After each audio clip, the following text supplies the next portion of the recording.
go.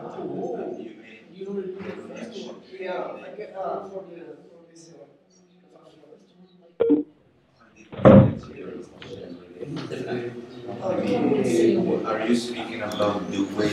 Hello, hey, it's good to see you again. Yeah, good to see you. How are you? How's it going? Everybody, look up there. That is, his name is Richard Seal. I think probably he might go by the name Mr. Seal. We'll have to ask him what he likes to be called. Okay, where's the camera? Yes, the camera is back. The camera is back here.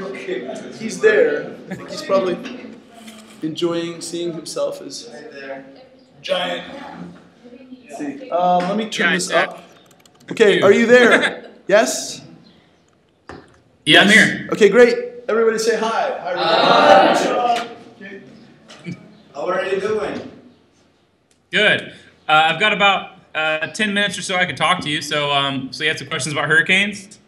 Yes. Okay, so the first question, if you don't mind, is why didn't you change the place where you are living, because it's finished? No, it's okay. It's fine. Here we go. Yeah. Okay. My wife moved is why. Why haven't you changed the place where you live in, because it has been hit several times, repeatedly by the hurricane? Aren't you afraid to lose your life? Living through a hurricane is not. It depends on how strong the hurricane is. In fact, most Floridians, whenever we have a hurricane come through, normally we just kind of have a party. So, but if it's a really strong one, then we have to evacuate. But I've never had to evacuate. There was only like one hurricane. It was Hurricane Katrina that actually people had to evacuate. So even though we get lots of hurricanes, it really just depends on how strong.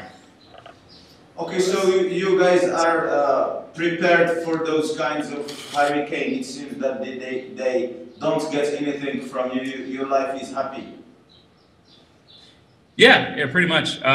We stock up on all the things we need: canned foods, propane burners, usually an electrical generator.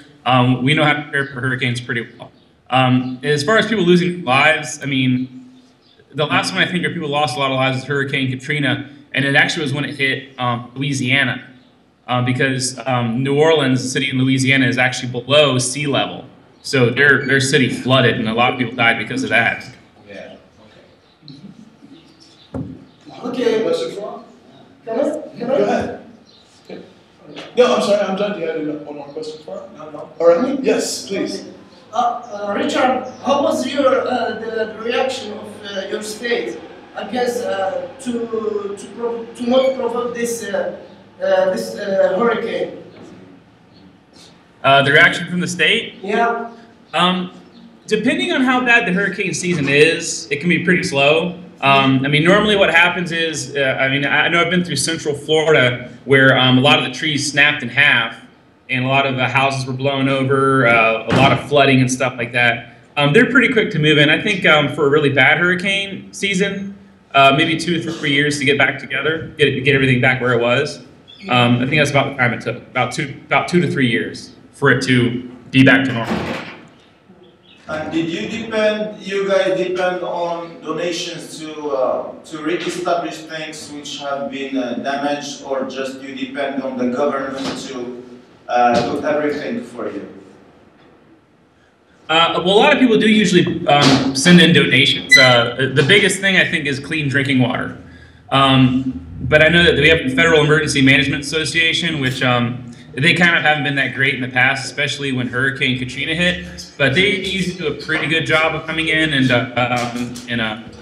cleaning things up afterwards, you know. Hi, Richard. I have this question for you. How should I say? What was your standpoint towards life before and after a hurricane? How was your, life before and after the hurricane? Well, you know, I haven't really experienced a life-changing hurricane. Normally, it's a lot of wind, a lot of rain, a lot of flooding, but nothing that was too big of an inconvenience. One year, I think I remember we lost power, and so we had to throw a lot of food out of our refrigerator out. My father actually lived through Hurricane Katrina, and he lost everything. Wow. his car was wrecked. It was flooded. He lost all the pictures of the family. And in fact, I think that he was a first responder, and this is in Mississippi near New Orleans. And what happened was a World War II era bomb, a gas bomb, apparently was buried in the ocean, and it was unearthed, and so he was exposed to that poisonous gas. Oh my God! Told him that. I'm sorry? I said, oh my God, that's incredible. That's an incredible. Yeah, yeah. But the doctors told him that because of that, he was probably going to see an advanced Alzheimer's disease. There's going to be an onset of Alzheimer's disease a lot faster with him because he was exposed to that gas. But he was there when it happened, and he was trying to help people there before the Army or anybody else got there to help out with relief efforts. Yeah, I mean, he has pictures of stuff he took, but it was really bad. No. But I've never experienced personally anything like that. My dad. Now, is your dad okay now? I mean, other than some health issues, he's fine. I mean, he's living back in. Now, I think it's something that most of my students would be interested in is how for example, has the government, either state or federal, taken care of him? I mean, what kind of recompense did he get as a first responder? I don't think he got anything. Oh, really? They didn't really step in and take care of those issues. They take care of infrastructure issues, but I think he had to kind of rely on his own health insurance for that. I mean, he gets Medicaid now because he's retired and stuff like that. No, I don't really remember the government stepping in to do anything personally for him. Wow. He just kind of had to deal, you know. Richard, I have a question for you. Uh-huh. Did you experience, this? I know that your father experienced this tabula rasa. So, yeah. Do you feel psychologically prepared for another Katrina? I'm sorry, what was that? Do you feel psychologically prepared for another Katrina if that might happen? Another Katrina? Yeah. Yeah, I hope so. I remember just recently there was Superstorm Sandy that went actually to New York City, and people in New York City don't really get hurricanes. It was kind of odd, but the streets are flooding and everything else. If we continue having to deal with climate change, they're going to have to prepare it better because the storms are going to get increasingly worse as time goes on. But yeah, I think they do need to prepare more for the kind of damage it takes. Richard, I got another question. How far does the government go into helping people out in cases of great damage? And the other question is, what would be your reaction if the government someday doesn't interfere into helping people with very severe damages in these things? What would be your reaction if that happens ever? You mean if the government just decided not to help people after a disaster? Mm-hmm. Well, that would be bad for future politicians because we vote for the president and they would not vote for anyone associated with an administration that didn't help the people. I mean, usually like FEMA comes in and they help out with certain things. They're usually pretty good about bringing things like tents and clean water and stuff. Depending on the size of the disaster, it can sometimes be slow or enough, but there is an emergency management organization in place to help out, and usually they do a pretty good job. Does that answer your question? Hi. Hello? So I take it you've survived many hurricanes, right? Well, I mean, as a Floridian, we don't really panic about hurricanes because they happen pretty often. Like I said, a lot of times we have a hurricane party where a lot of people get a lot of alcohol and actually have a party, like an actual party, and everyone just stays there at the house. There's a drink in Louisiana. There's a drink in New Orleans called the Hurricane. There is, yeah. Too many hurricanes, you will probably, forget where you are and wake up somewhere. Yeah, hurricanes. Yeah, New Orleans is, yeah. But anyway, I'm sorry. What was the question again? Like you survived many of the hurricanes. Like I wanted to know if you're like less afraid of hurricanes now. Like when you hear of a hurricane coming or whatever, you're less afraid, or you don't react, or what happens? Well, like I said, we just kind of look at how strong is the hurricane going to actually be.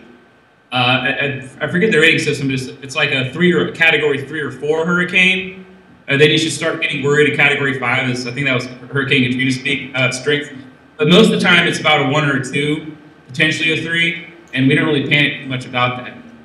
Normally when the hurricane comes on land, it starts to weaken anyway, because it gets all of its strength from the ocean. So I really don't worry too much about it until we see how strong the hurricane actually is. Right. And then if it's a 3 or 4, we're probably going to evacuate. So it sounds like what you're saying is that the technology exists to warn people well enough in advance if it's really a danger, and if it is, people will clear out or protect themselves somehow.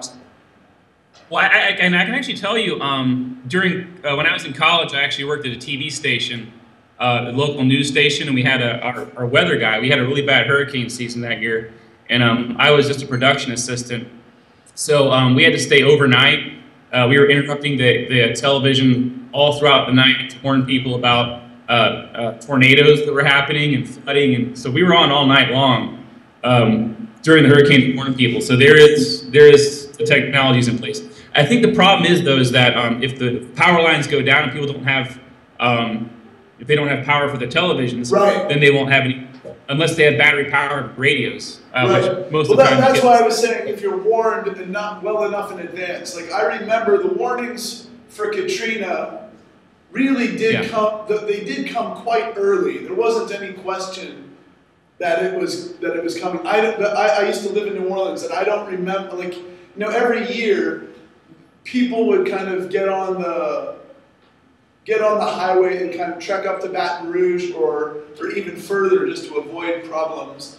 But with Katrina, it seems like every one of my friends had enough advanced warning to get out of there, and none of my friends were stuck there. Yeah, or in the case of New Orleans, there's a lot of a big population of them are people living in poverty, and they didn't have any way of getting out. So they were just stuck there, or they just didn't want to leave. And so I think that was where a lot of the deaths that happened with Katrina happened. And I remember there was a story about one guy who was he was on his roof of his house, or of a house, and the water had gone up that high from the storm surge, and his wife holding onto his hand, and she just got swept away by the waters, and he never saw her again. Oh God. She just disappeared. So there was a lot of things like that happening. And then afterwards, there was a lot of looting and violence. People were fighting in the streets, shooting one another. So, a lot of people just didn't leave. So, the aftermath sometimes is worse than the actual hurricane. I don't know if anybody else has another question. I know that you have to get back to work, and we're going to be showing the movie The Impossible, about the tsunami that hit. One question I have for you that maybe you can field. What kind of, if there's going to be an earthquake, now I know that's not something that affects your area, but if there's going to be an earthquake in other parts of the States, do they have enough warning, or is that still something where the science hasn't caught up to whether or not people should get out of for example, of San Francisco or something like that? Yeah. I actually have some friends that live in Los Angeles where they actually get lots of earthquakes. No, it's not there for earthquakes. They happen so spontaneously. There's usually not enough warning time to do that. And also, like in the Midwest, they get lots of tornadoes. And they're working on technology to detect tornadoes. But yeah, with an earthquake, they just happen, and hopefully you'll be all right. I guess there's no way to get out. Right. Well, I guess in that case, because Los Angeles is of such enormous economic importance that for the U.S., that if there was a major disaster there, that there would be ripples throughout the whole U.S. economy. I can't imagine that it could just disappear without affecting the rest of the states. There must be something, some form of kind of immediate rescue, restoration, infrastructure, rebuilding plan there, yes? Well, I believe that they have actually built they built the buildings there to kind of move and withstand earthquakes. So there are precautions that they have taken in the events of an earthquake. But I don't think there's much about that. If there's an earthquake, it will be able to absorb that. That's what he's saying. Okay. Yeah, well, but other than that, I don't know much about what happens out there in an earthquake. I've never even been in stuff. No, but you were in Los Angeles, so I wasn't sure if you had been out there during that time. Did you have more? Okay, thank you. All right, everybody. just nice Say talking to goodbye. everybody.